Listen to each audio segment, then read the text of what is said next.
Cultivation ప్రారంభించినప్పటి నుంచి మనకి మొక్క ఆకు వచ్చినప్పటి నుంచి మొదలయ్యేదే పురుగుల సమస్య. ఆ పురుగుల సమస్య నుంచి దాటుకుని చివరికి పండు దశ వచ్చేటప్పటికి మళ్ళా పండు ఈగ సమస్య. ఇన్ని సమస్యల్ని రైతు ఆర్గానిక్ పద్ధతిలో ఎదుర్కోవడం ఎలా అంటే ఏ విధమైన స్ప్రేలు లేకుండా, ఏ ఒక్క స్ప్రే కూడా పంట మీద చేయకుండా దీన్ని నివారించవచ్చా అన్నది ఒక ప్రశ్న. అట్లా నివారించేటువంటి సైంటిఫిక్ పద్ధతుల్లో ల్యూర్స్ పెట్టడం అనేది, ఫెరమోన్ ల్యూర్స్ పెట్టడం అనేది ఒక కామన్ ప్రాక్టీస్. ఆ ఫెరమోన్ ల్యూర్స్లో పెట్టినప్పుడు ఒక్కొక్క పురుగుకి ఒక్కొక్క రకమైన ల్యూర్ ప్రిస్క్రైబ్ చేయబడి ఉంది. దానిని వాడినప్పుడు ఫలితాలు బాగానే ఉంటున్నాయి. కానీ రైతుల అవగాహన లోపం లేదా కంపెనీ వాళ్ళు చెప్పేటువంటి పద్ధతుల్లో తేడా వలన కొన్ని మిశ్రమ ఫలితాలు కూడా కనపడతాయి. దాని మీద పూర్తి వివరణలతో సూచనలు ఇవ్వడానికి డాక్టర్ శశిధర్ గారు ఉన్నారు. వారితో ఒకసారి వారి మాటల్లో విందాం.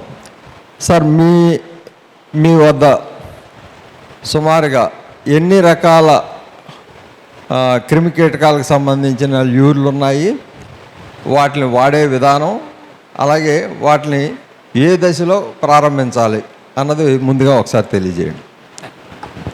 ధన్యవాదాలు. సభకు నమస్కారం. నా పేరు శశిధర్. ఏటీజీసీ బయోటెక్ నుంచి వచ్చాను నేను. అయితే ఈ కంపెనీ ఓన్లీ ఫిరమోన్ ఆధారిత ఉత్పాదాలు మాత్రమే చేస్తుంది.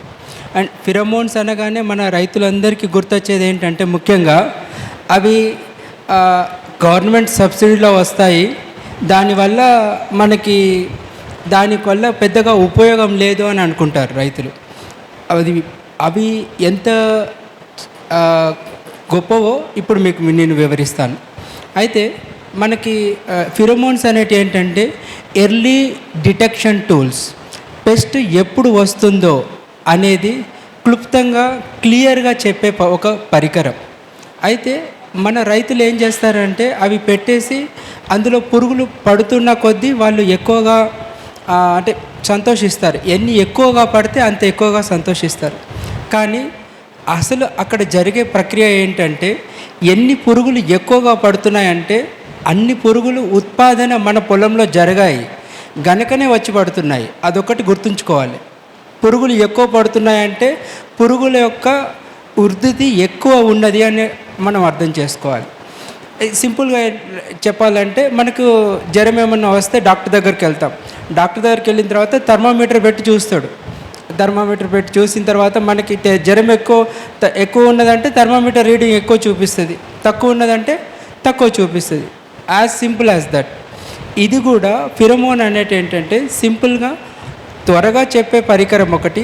రెండవది ఏంటంటే ఉధృతి ఎక్కువగా ఉన్నదంటే ఎక్కువ సంఖ్యలో వచ్చి పడుతుంది. అదొకటి మీరు గుర్తుంచుకోండి. ఉధృతి ఎక్కువగా ఉన్నది అని అంటే ఎక్కువ వచ్చిందంటే ఎక్కువ కంట్రోల్ చేస్తుందని కాదు, ఎక్కువ పురుగులు ఉత్పాదన మన పొలంలో జరిగాయి కనుక వచ్చి పడుతున్నాయి అనేది. అయితే మా కంపెనీ యొక్క గొప్పతనం ఏంటంటే పురుగుల్లో కలయికని డిస్టర్బ్ చేస్తాం. ఎలాగైతే మనము కుటుంబ నియంత్రణ మన పద్ధతి పెట్టుకున్నామో మన సంఖ్య పెరగకుండా, అలాగే ఈ యొక్క పురుగుల్లో కీటకాల్లో కూడా కుటుంబ నియంత్రణ అనే పద్ధతి ఒకటి చేయొచ్చా అంటే కీటకాల్లో కుటుంబ నియంత్రణ. ఇది వినడానికి కొంచెం హాస్యాస్పదంగా ఉన్నా కూడా ఇది సాధ్యమవుతుంది. ఇది ఎలా చేస్తామంటే మేము ఏదైతే ఫిరమోన్ ఉందో అదే ఫిరమోన్ని మేము ఒక ఎకరంలో పెడతాం. ఇది పెట్టిన తర్వాత ఏంటంటే మగ పురుగు అక్కడికి ఆకర్షితమై ఆడపురుగుని కడుక్కోవడంలో విఫలమవుతుంది. తద్వారా మగ పురుగుకి ఆడపురుగు దొరకదు, ఆడపురుగుకి మగ పురుగు దొరకదు. దీనివల్ల వాటి యొక్క కలయిక అనేది డిస్టర్బ్ అవుతుంది. వన్స్ ఆ యొక్క కలయిక డిస్టర్బ్ అయిన తర్వాత వాటి యొక్క వృద్ధి అనేది మన పొలంలో పెరగదు. అయితే ఈ యొక్క టెక్నాలజీ ఎలా పనిచేస్తుందో సింపుల్గా చెప్పాలంటే ఒక జెల్ రూపంలో తెచ్చాము ఈ యొక్క ప్రోడక్ట్ని. ఆ ప్రోడక్ట్ ఏంటంటే ఆడపురుగు యొక్క వాసన వెగజల్లుతుంది ఎక్కువ మోతాదులో.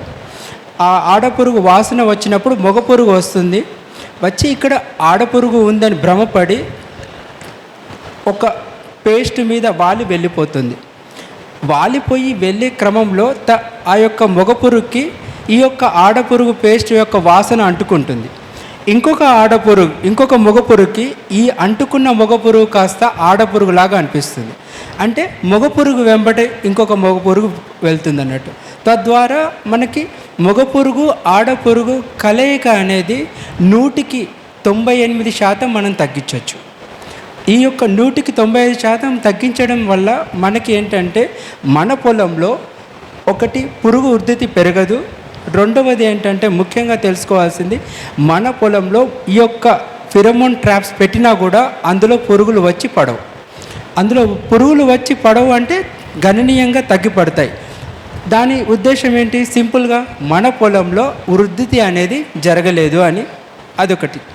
ఇది ఓన్లీ మనకి లెపిడాప్టెరా ఫిరమోన్ మాత్రం లెపిడాప్టెరా జాతికి చెందిన పురుగులలో మాత్రమే చేస్తాం. ఇంతకుముందు మన సుబ్రహ్మణ్యం గారు చెప్పిన విషయం ఏంటంటే అర్థమయ్యేలాగా లెపిడాప్టెరా అంటే ఆకు తినే పురుగులు అని చెప్పచ్చండి. అంతే సార్, ఆకులు తినే పురుగు. అదే రాజుగారు ఇంతకుముందు ఈ యొక్క పండుగ సమస్య గురించి చెప్పమన్నారు, దాని గురించి కూడా చెప్తాను. రెండు విషయాలు. ఇంతకు ముందర మీరు చెప్పిన ల్యూర్లు పంట ప్రారంభం నుంచి పెట్టాలా లేదంటే ఫ్లవరింగ్ వచ్చినప్పటి నుంచి పెట్టాలా? అందరూ ఫ్లవరింగ్ వచ్చినప్పటి నుంచి ఎకరానికి 10 పెట్టండి అని చెప్తున్నారు. ప్రారంభం నుంచి పెట్టుకుంటే అది కరెక్ట్ అని నేను అనుకుంటున్నాను. ఒకసారి దాని మీద కూడా క్లారిఫికేషన్. అలాగే. అయితే మనకి రాజుగారు చెప్పిన ప్రశ్న ఏంటంటే ఏ దశలో ఈ ఫిరమోన్స్ పెట్టడం కరెక్ట్? అయితే మనకి ఇంపార్టెంట్ ఏంటంటే కొన్ని పండ్ల మీద ఆశించేవి ఉంటాయి, కొన్ని పూల మీద ఆశించే పురుగులు ఉంటాయి, కొన్ని ఆకుల మీద ఆశించే పురుగులు ఉంటాయి. ఇప్పుడు ఫర్ ఎగ్జాంపుల్ మన వంగలో కాండం తొలిచే పురుగు ఉంది. అది నాటినప్పుడే కాండంలో కూర్చుని ఉంటుంది. తర్వాత కాండ దశ దాటిన తర్వాత కాయ దశ వచ్చిన తర్వాత కాయలో ఉంటుంది.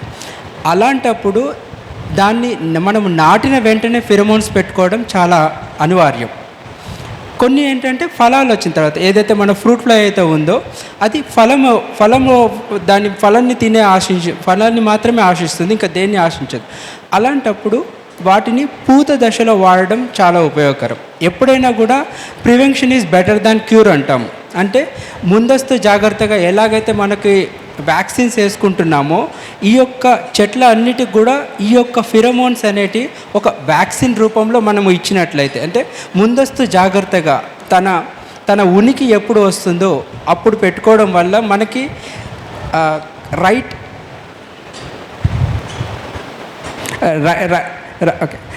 రైట్ స్టేజ్ ఆఫ్ అప్లికేషన్ అనేది చాలా ఇంపార్టెంట్.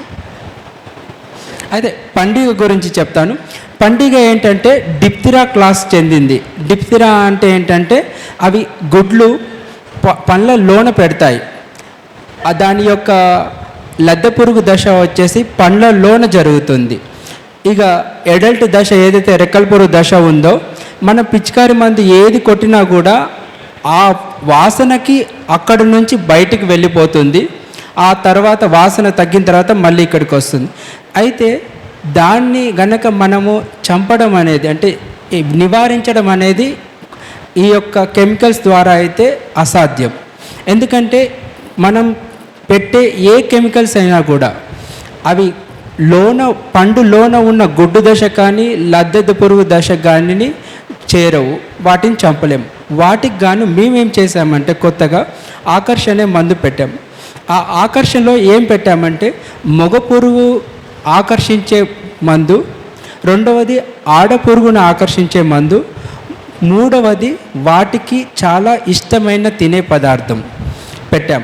తద్వారా ఇది ఎప్పుడైతే మనము ఫ్రూట్ సెట్ అవుతుందో ఫ్లవరింగ్ రాగానే ఈ యొక్క టెక్నాలజీ కనుక మన పొలంలో పెట్టినట్లయితే మనకి 100కి 100 పండుగ లేని ఫలాలు ఆర్గానిక్ పద్ధతిలో మన రైతులకు తీసుకోవచ్చు. దాని ఇన్ఫ్లుయెన్స్ ఎంత దూరం వరకు వ్యాపిస్తుంది? ఆ యూరు వాసన ఎంతవరకు వ్యాపిస్తుందో చెప్తారా? అలాగే. ఎన్ని మీటర్లకు ఒక చోట పెట్టాలి? Okay sir.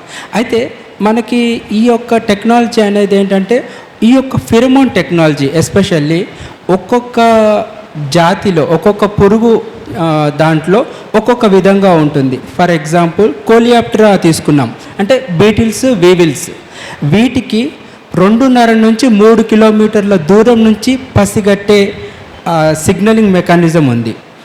మనకి డిప్తిరాకి తీసుకున్నాం. డిప్తిరా అంటే ఏంటంటే ఈ యొక్క పండు ఈగలు, వీటిలో మనకి 50 నుంచి 60 మీటర్ల దూరంలో ఉంది. మూడవది వచ్చేసి లెపిడాప్టెరా.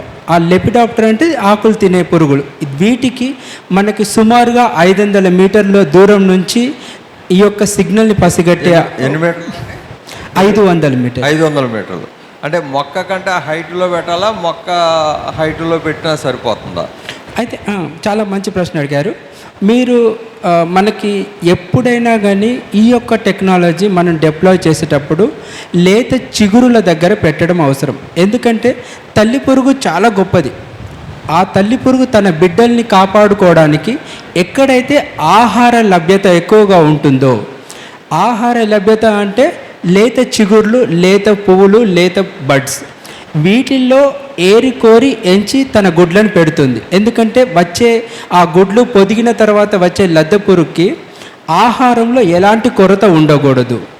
అట్లా ఆలోచన చేసి ఆ తల్లి పురుగు పెడుతుంది కనుక మన ఫిర్మోన్ టెక్నాలజీ అనేది కూడా కన్ఫ్యూషన్ టెక్నాలజీ ఏదైతే ఉందో అది కూడా చెట్టుకి ఒక 12 సెంటీమీటర్లు అంటే ఒక జాన కింద పెట్టుకోవడం శ్రేయస్కరం. ఓకే. ఇంకొక క్వశ్చన్ అండి, మీ ల్యూర్లు పెట్టినా కూడా ఇందులోనేమో బాక్సుల్లో పడట్లేదు ఒక్కొక్కసారి, కానీ అక్కడ ఫ్రూట్ ఇన్సిడెన్స్ అనేది కనపడుతుంది. దాన్ని ఎలా అర్థం చేసుకోవాలి? ఓకే. అయితే మన టెక్నాలజీ మీకు ముందుగానే చెప్పినట్టుగా ఇది పూత దశ నుంచి కనుక మనం పెట్టుకున్నట్లయితే 100కి 98% కంట్రోల్ అవుతుంది. కొంతమంది రైతులు కొంచెం కాయ అయిన తర్వాత పెట్టుకుందామని ఆలోచన చేస్తారు. అంటే పురుగు అప్పటికప్పుడే పుట్టుకొని ఏది రాదు. చాప కింద నీరులాగా ఎప్పుడైతే పూత దశ నుంచి వాటి సంఖ్యను కూడా క్రమేణా పెంచుకుంటూ పోతాయి. మన పండ్లు అయ్యేసరికి వాటి సంఖ్య గణనీయంగా పెరిగి ఉంటుంది. అయితే రైతులు ఎప్పుడైనా కానీ ఒక వ్యాక్సిన్ లాగా కనుక ఈ యొక్క టెక్నాలజీని యూజ్ చేశారంటే వాటికి 95 నుంచి 98% అంటే శాతము పండ్లల్లో పండు ఈగ ఉండదు. పండు మీద ఈగ కనబడుతుంది, ఇక్కడ ఈగ కనబడట్లేదు అని అంటే దానికి సింపుల్ సొల్యూషన్ ఒకటే, న్యాచురల్ ఫుడ్డే మనకి, అన్యాచురల్ ఫుడ్డే. కానీ ఎప్పుడైతే టెక్నాలజీ మనము ముందస్తు జాగ్రత్తగా పెట్టామంటే అది దాని యొక్క సంఖ్యని 98% వరకు తగ్గిస్తుందని అంటున్నాను. 1, 2 అర అక్కడక్కడ కనబడతాయి. వాటి సంఖ్యని కంప్లీట్గా నిర్మూలించదు ఏ టెక్నాలజీ కూడా కంప్లీట్గా నిర్మూలిస్తుందా అంటే ఆ టెక్నాలజీ నమ్మశక్యం కానిది అని అర్థం. కానీ సాధ్యమైనంత వరకు రైతు తన పెస్టిసైడ్స్ వాడకుండా తగ్గించుకునే పద్ధతి మేటింగ్ డిస్ట్రప్షన్ టెక్నాలజీ అనేది. సో వాటికి మనం ఒకే ఒక పరిణామం తీసుకోవాలి. ఈటీఎల్ అంటాం. ఈటీఎల్ అంటే ఎకనామిక్ థ్రెషోల్డ్ లెవెల్, పంట ఆర్థికంగా నష్టం జరిగే స్థాయి. మన టెక్నాలజీ యూజ్ చేసిన రైతులు ఆర్థిక నష్ట స్థాయి ఏదైతే పంట ఆర్థికంగా నష్టం జరిగే స్థాయి కంటే తగ్గి ఉంటుంది. అంటే సుమారుగా ఎంత శాతం? 1000 కేజీలు అవుట్పుట్ వస్తే దాని లిమిట్ ఒక 50 కేజీలు వేసుకోవచ్చా, లేకపోతే ఇంకా తక్కువ వేసుకోవచ్చా? అంతే సార్. మ్యాక్సిమం టెక్నాలజీ యూజ్ చేసిన రైతులు 1000 ఒక టన్ను కాయలు తీసినట్లయితే 30 నుంచి 50 కేజీలు నష్టం జరుగుతుంది. అంతకంటే ఎక్కువ జరగదు. ఓకే, థ్యాంక్ యూ అండి. ధన్యవాదాలు. Thank you so much. మరిన్ని అప్డేట్స్ కోసం బ్యాక్ టు రూట్స్ యూట్యూబ్ ఛానల్ని సబ్స్క్రైబ్ చేసుకోండి.